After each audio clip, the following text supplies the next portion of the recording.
ndani ya uwanja ili tuone performance yako. Nitaenda kukaribisha maswali kwa wale ambao wana maswali, basi nafasi ndio hii. Useme ya kwamba nilitauliza, pia utakuwa umefeli kwa sababu utaingia kwenye uwanja tena nilita. Hiyo lugha inatakiwa uiondoke. Uliza. Karibu ndugu. Itakuwa vigumu kuwa na neno la kuanzia kwa sababu msimamizi amesema kwamba hatujawa na slogan. Kwa hiyo mimi ninachokiomba ni kwa mwalimu aweze kudadavua au kuleta ufafanuzi wa kina kuhusu kipaji. Kipaji mtu anazaliwa nacho.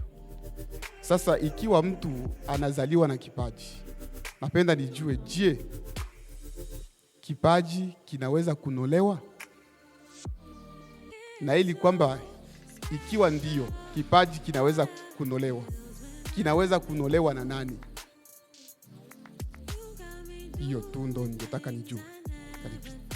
Swali yako iko kwamba mtu anazaliwa na kipaji, na je, kipaji kinaweza kunolewa, na kinaweza kunolewa na nani? Nafikiri ndo swali lilivyo. Ndio. Ni kweli Mungu alivyotuumba, kama alivyosema msimamizi, alituumba kwa sababu maalum, na ili tuweze kuishi ile sababu alitupa uwezo ndani mwetu, na ule uwezo ndo kile kipaji.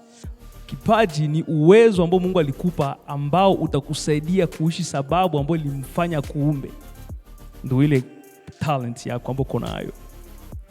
Kwa hiyo Mungu asingekuumba wewe leo kuwa msemaji wa watu na kuwa lawyer na akose kukupatia uwezo wa kuzungumza, angekuwa amekukosea sana. Kwa hiyo kwa vile alikuumba kwa sababu fulani, alikupa pia uwezo wa kuperform ile sababu. Ndio kile kipaji ambacho tunakizungumzia. Sasa tukasema kwamba kipaji usipokiongezea nguvu kitakupa matokeo kweli, lakini itakuwa ni matokeo hafifu. Kuna njia ya kukiongezea nguvu. Ni kama vile mpanga, umeenda kununua kipanga kule sokoni. Ni kweli unaweza kukitumia bila kukinoa, lakini utakitumia kwa urahisi zaidi na kitafanya kazi vizuri zaidi baada ya wewe kukinoa. Nikatoa mfano wa Abraham Lincoln ambaye alikuwa ni kiongozi wa Marekani. Alisema kwamba ukinipa masaa 6 nikate mti, nitatumia masaa 4 kunoa shoka ambayo itanisaidia kukata mti. Haya yote nayazungumza kuweka nguvu kwenye swala la kunoa kile ambacho unacho, kunoa kipaji ambacho uko nacho. Na ndio maana John Maxwell aliandika kitabu ambacho kinaitwa The Talent is Never Enough. Kweli una kipaji, lakini kipaji huwa hakijatosha. Kuna mambo mengine, na yeye alitaja mambo 13 ambayo unatakiwa kuyafanya ili kukiongezea kipaji chako nguvu. Ukishafanya haya mambo 13 au baadhi ya haya mambo kwa kipaji chako, unakuwa ni talent plus person. Unakuwa na uwezo wa hali ya juu zaidi ya mtu mwingine wa kawaida ambaye ana kipaji lakini ambaye hajafanya hii process. Kwa hiyo ambaye ananoa kipaji, au tuseme ambaye anaamua kunoa kipaji chake ni yeye mwenyewe, wewe mwenyewe. Wewe ndo unaamua nitanoa kipaji changu. Lakini mambo yanayonoa kipaji sio wewe, ni mambo mengine. Mfano ni lazima uwe na passion na kipaji chako, uwe na relationship nzuri. Kwa hiyo ni uwezo ambao uko nao ambao unaweza ukauongezea nguvu zaidi maradufu, na watu wakashangaa, wakaona huyu jamani genius. Kuna kazi binafsi anaofanya huko nyuma ambao uioni. Sasa unamuona tu wakati wa performance, unaona ni vitu vya ajabu sana. Tutamkaribisha ndugu yetu Shabani, naye pia anasema ana swali. Karibu. Yeye yuko ndani ya arena sasa hivi anafanya kazi. Jamani, Bwana Yesu asifiwe. Kwanza naanza kabla sijauliza, nimependa niseme kenye nimeelewa. Ime make sense sana kusema kipaji is never enough. Na gisi brother Roger lete ile swali ya skill, kwangu ni simple term, nikaelewa kwamba talent is never enough bila skill, na hauwezi kudifferentiate talent na skill. Vitu vinaendana. Maana unaweza kuwa uko na talent, unahitaji tena utafute skill, na skill ni experience, na experience is gained with time. So asante sana. Sasa baba, mimi swali yangu ilikuwa ile ndio ilikuwa nimeelewa. Swali yangu uliongea pale ku responsibility. ukikosa kufanya responsibility zako, value yako inakuwa haiko. Na mara mingi unakuta mtu anasema responsibility yangu iko mkanisa yenye mimi naendamo, anasahau ya kunyumba, au responsibility yangu iko kunyumba, anasahau kanisa au kwa kazi yenye anafanya. So kitu gani mtu anaweza sema kama mtu yeye pekee anajiuliza, lakini mu life yangu responsibility yangu ni nini? Kwa hii familia, kwa hii kazi yenye naendaka, kwa hii nyumba, kwa hii kanisa tunaendaka. Utakuta mtu anayua niko na responsibility lakini hajui, hajaangalia kwa sababu gisi baba alisema kwa mpira unago unahitaji mtu mwenyeko outside the box, mwenyeko nje, njiko na kuona fulani responsibility yako inapasha kuwa hivi. Sasa ingelikuwa mbinu gani ze mtu anahitaji afanye ili ajue responsibility zake?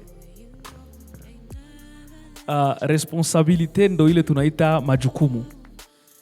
Na tulisema kwamba chanzo cha matatizo mengi ndani ya maisha yetu binafsi, maisha ndani ya familia na maisha ndani ya community yetu ni watu kutokuishi responsibility zao au majukumu yao. Na ndio maana tukasema kwamba unapofanya kwa utashi swala ambalo unalazimika kufanya, usijifanye kwamba unashangaa na matokeo mabaya ambayo unayapata. Ndio tulisema. Na ni kweli, na ni swala ambalo linasumbua wengi. Walio wengi tuko hivi ndani ya maisha yetu, hatujui majukumu yetu. Kama nilivyosema, majukumu au responsibility ni kitu ambacho unalazimika kufanya, au kifanyi kama optional. Ni lazima. Usipofanya kuna matokeo mabaya ambayo yako guarantee ambayo utayapata. Mfano, katika maisha yako binafsi, responsibility ya kwanza ni kutambua kwa nini uko duniani. Ile sio responsibility ya mtu mwingine. Ni wewe ndo unatakiwa kujua purpose ya maisha yako. Kwa nini Mungu aliniumba? Hapo ndo kila kitu kinaanzia. Kwa sababu ukishatambua sababu ya wewe kuishi, ile sababu ndo inakuchagulia tabia na inakuchagulia relationship, inakuchagulia mienendo, ile sababu wewe kuzaliwa. Na ndani ya sababu yako ndimo mmefichama thamani ya maisha yako. Ukianza kuishi kile kitu ambacho kilituma uumbwe na Mungu, hapo sasa na thamani yako pia itaanza kuonekana.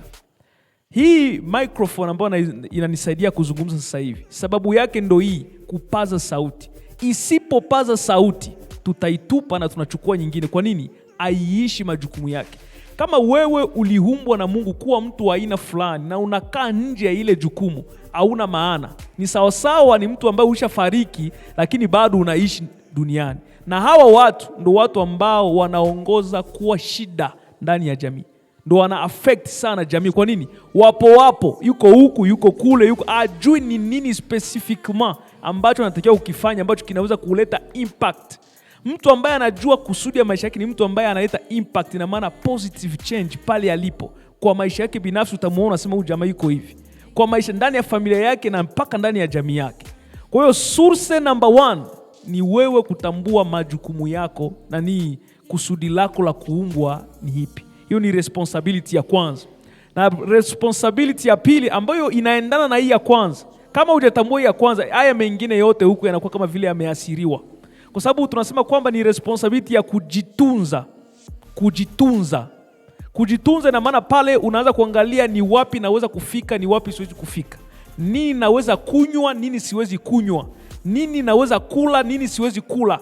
Mtu gani naweza kutembea naye, mtu gani siwezi kutembea naye. Ukiwa na hii information, hatutakuona mcallfax pale. Kwa nini? Unajitunza. Unajua kwamba siwezi kuwa mtu wa aina fulani. Tuko sawa? Ile ni responsibility, sio swala kama la utashi. Ni jukumu lazima. Na mara nyingi ukisha kutambua sasa kusudi lako, unakuwa unajipenda. Na ukiwa unajipenda, itakuwa ni vigumu wewe kwenda kuharibu maisha yako kwa kufanya mambo mengine ambayo hayaeleweki. Ndio pale sasa tunaita kwamba wewe unakuwa responsible wa maisha yako. Na hiyo nilisema kujitunza, lakini kitu kingine ni kujijenga. Kujijenga, tofauti na kujitunza ni kujijenga. Sasa naweza kujilisha nini? Na tunakula sehemu tatu kubwa. Tunalisha mwili. Tunakula chakula. Tunalisha akili na information. Chakula cha akili ni information, ufahamu. lakini pia tunalisha outside look yetu, namna tunavyoonekana. Unavaaje? Pia tukiangalia tu namna ulivyovaa, tunajua wewe ni mtu wa aina fulani. Hapa polisi ikija hapa kwamba kuna mtu ameiba simu hapa, wakifika hapa tu, wakikuona uko na matatu kwanza na kipara, tena uko na tatu kukote hivi, hata kama hujaiba, kwanza wewe wanakupeleka kwanza pale kwanza. Wakishaona debedesha gisi unaishusha vizuri sana pale, na wewe kwanza wanakupeleka kwanza pale vile. Wanaangalia wa mahereni na masheneti wa mingi, na wewe kwanza unaenda kwanza pale. Sisi wengine ambao tumevaa kama wachungaji, tunamwambia ingieni kwenye magari, kumbe sisi ndio tumeiba simu. Kwa hiyo wewe unavaaje? Ndani ya familia yako kuna majukumu pia. Majukumu ya kutunza familia yako.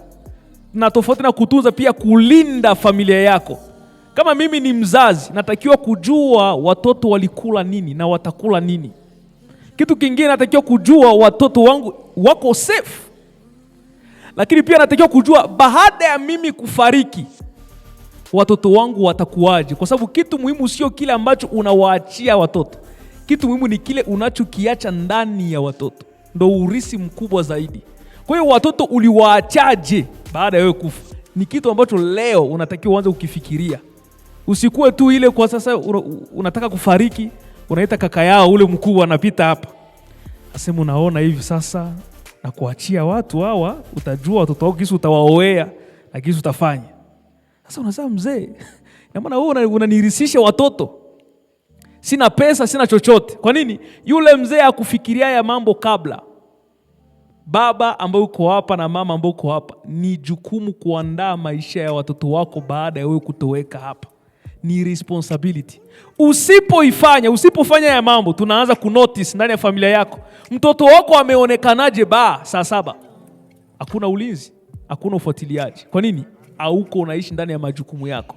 Kwa hiyo usianze sasa kushangaa na matokeo mabaya ambayo utaanza kupata. Kwa nini? Ulinzi haukufanya majukumu. Ndani ya jamii, community ambayo tuko ndani leo, majukumu yako, jukumu ya kwanza, kukubali jamii yako licha ya changamoto zote, licha ya matatizo yote ambayo yako ndani ya jamii. Kubali. Hata kama tunatukanwa huko nje, Wabembe ni watu wa hivi na hivi. Okay. Na hayo mapungufu yangu yote, na mapungufu yetu yote, na ikubali jamii yangu licha ya yote. Ni jukumu. Ndio maana unaona kuna watu wengine wanaanza kujikana kama Petro. Huko Mbembe, mimi tulitoka kule Manyema, ndio tunakuwa kama Wazoba. Sema niko Mbembe. Usianze vitu ya kimbia jamii yako. Ni jukumu. Kitu ya pili, kuleta mabadiliko ndani ya jamii yako ni jukumu, kama tulivyosema hapa. Sio kitu cha kupapasa au cha utashi. Ni jukumu. Sasa utakuja kukubaliana na mimi kwamba kumbe matatizo ni mengi ndani ya jamii. Kwa nini? Kwa sababu agent of change au mawakala wa maendeleo ndani ya jamii zetu ni wachache sana. Ni wachache ambao wamekubali kuinvolve na kusimama kuanza kupambania jamii katika mapungufu ambayo yapo. Nyingine kama kitu tulisema ni kutunza jamii yako, kuiendeleza jamii yako na mengine mengi, nafikiri sio sipo. Jina hizi alisema naitwa Rogers, na ninashukuru tena sana kwa mwalimu kwa somo ambalo anakwenda kutufundisha. Ni mengi ambayo na mimi nilijua ndani yayo, lakini kuna kitu ambacho mimi nitakwenda kuuliza na walikizungumzia sana pale mwanzo kuhusu talents. Usema ni kitu ambacho mtu anazaliwa nacho, ni kitu ambacho unapewa na Mungu. Na sisi vijana kwa leo tunakuwa tunajiconfuse. Unaweza kukutana mtu kuna skills na ni confuse kuhusu kama ni talents. Unasikia mtu anakuambia uliko na talent ya kitu fulani, japokuwa ni kitu ambacho alijijengea. Swali langu ni kwamba tutajuaje kama mimi talent yangu ni talent fulani? Nitajua namna gani? Asante. Nafikiri kwamba ni eneo ambayo inachanganya sana, na siwezi kushangaa hilo swali kuulizwa. Ili kutambua talent yako kuna mambo mbalimbali muhimu ambayo unatakiwa kuangalia. Area ya kwanza unatakiwa kuangalia ni passion yako. Passion ni kitu ambacho unakipenda sana. Na unapokuwa unakifanya kitu hicho, unapokuwa unakiperform, wanasema kwamba unapoteza sense ya muda. Yaani ujue hata kama muda unaenda. Yaani unajisikia kama uko poa. Mke wako akija kukutoa pale kwenye meza ukiwa unaandika, unamwambia nitakula baadaye. Unasahau kama una njaa, unasahau kama muda unaenda. unajisikia unaenjoy kile kitu. Hiyo wanasema kwamba ni sign number 1 na muhimu sana ambayo inaweza kusaidia kutambua kipaji chako. Kwa hiyo angalia kwanza ni kitu gani ambacho unakipenda sana kukifanya. Kila mara unapenda ukifanya. Na unapokuwa unakifanya unaenjoy wakati unakifanya. Hiyo itakusaidia sana kutambua talent yako. Lakini pia talent ina process ili kuitambua vizuri zaidi. Angalia kitu ambacho unaweza kukifanya kwa ubora na urahisi zaidi. Na ili kutambua hili unaweza ukajua binafsi baada ya kufanya kitu fulani au baada ya kuambiwa na watu wengine. Unajua kuna watu ambao ni wapambe. Ukimuuliza vile anakuambia unaua, wewe ni hatari sana. Kwanza wewe ni hatari kazi. Kumbe anapiga za mamba, anakudanganya. Lakini kuna watu ambao ni wakweli. Wanakuambia ukweli. Wanasema wewe ukiperform kitu fulani unaperform vizuri. Na kweli ukifuatilia maneno yao, ukienda chini zaidi, ukaanza kudevelop talent yako, utakuta kwamba wale watu sio kwamba walikudanganya, walikuambia kitu cha ukweli. Kwa sio kila mtu pia ambao utaenda kumuuliza kuhusu kipaji chako. Kuna mtu ukienda kumuuliza anakupamba pamba tu pale kwa sababu usijisikie vibaya, kumbe anakupiga za mamba. Lakini pia unaweza kuangalia kile kitu kama nilivyosema, unapokuwa unakiperform kwa urahisi. Aiombi mambo mengi. Wachezaji kama tuseme mfano wa Messi. Yaani Messi kwanza unamwonaga uwanjani kama vile amechoka hivi. Akishapata mpira ndio unamuona sasa anavyoenda na mpira wake. Kwa hiyo utakuta kwamba Messi kwa sababu kile ni kipaji chake, hahitaji mambo mengi. Hahitaji kwenda kukesha gym ili kunoa kipaji chake sana.